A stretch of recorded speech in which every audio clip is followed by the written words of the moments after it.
Assalamu Walaikum. Hello friends, how are you? Welcome back to my another video. In this video, I am going to show you how to blur image in Affinity Publisher. Let's get started.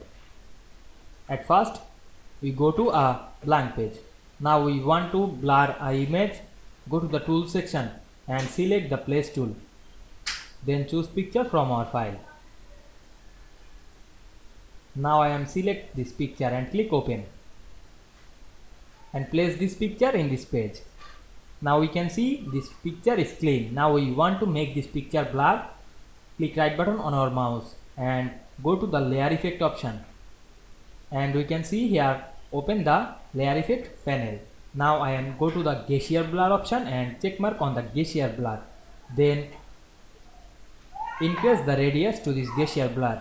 Now we can see this image make blur image. To use this option, otherwise you can check mark this to show the ratio perfectly. Then click close, then click outside of the image. Now we can see we make blur an image very easily. I hope you enjoyed the video. Please like, comment, share and subscribe my channel. Thanks for watching.